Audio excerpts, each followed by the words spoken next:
Assalamualaikum. Kembali lagi dengan saya Nur Ayu Fitriani, mahasiswa dari Universitas Mula Warman, Fakultas Keguruan dan Ilmu Pendidikan, Prodi Pendidikan Ekonomi angkatan 2019.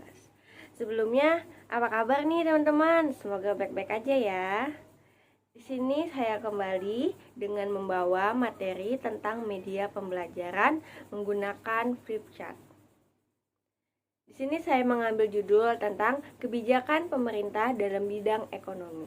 Apa saja sih kebijakan pemerintah dalam bidang ekonomi? Sebelum masuk kebijakan, di sini saya akan menjelaskan tentang pengertian ilmu ekonomi.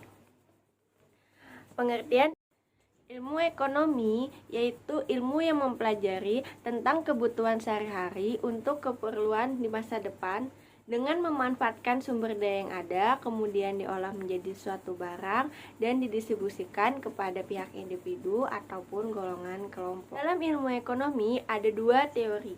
Yang pertama, teori mikro, yang kedua, teori makro. Apa sih itu teori ekonomi mikro? Ekonomi mikro yaitu ruang lingkup ekonomi dalam bentuk kecil. Contohnya seperti pasar, rumah tangga, dan pengangguran. Yang kedua yaitu ekonomi makro. Ekonomi makro ruang lingkup ekonomi dalam bentuk besar. Contohnya seperti anggaran belanja pemerintah, pendapatan masyarakat, dan ekspor impor. Selanjutnya ada masalah yang dihadapi pemerintah di bidang ekonomi. Apa saja sih masalah-masalahnya?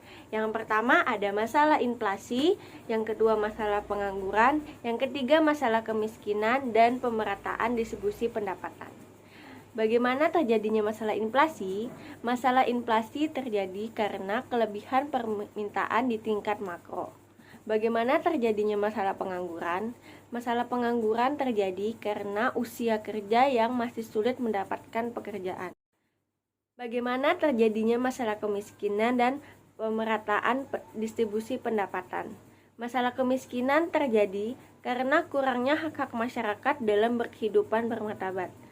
Dan pemerataan distribusi pendapatan yaitu tinggi rendahnya kesenjangan pendapatan dapat diukur melalui kriteria bank. Bagaimana pemerintah mengatasi permasalahan ekonomi tersebut? Yang pertama ada meningkatkan pertumbuhan ekonomi, yaitu meningkatkan kesejahteraan masyarakat, produktivitas, dan distribusi pendapatan. Yang kedua ada meningkatkan kualitas pertumbuhan ekonomi, yaitu dengan membuka lapangan pekerjaan. Yang ketiga menjaga stabilitas ekonomi makro, yaitu meningkatkan tingkat bunga, inflasi, dan nilai tukar. Yang terakhir peranti atau alat-alat kebijakan ekonomi makro. Pertama ada kebijakan fiskal, kedua kebijakan moneter, ketiga, kebijakan penetapan harga, dan keempat, kebijakan hubungan ekonomi internasional. Sekian materi yang dapat saya sampaikan, kurang lebihnya mohon maaf. Jangan lupa like, komen, dan subscribe. Tetap jaga kesehatan buat teman-teman semuanya.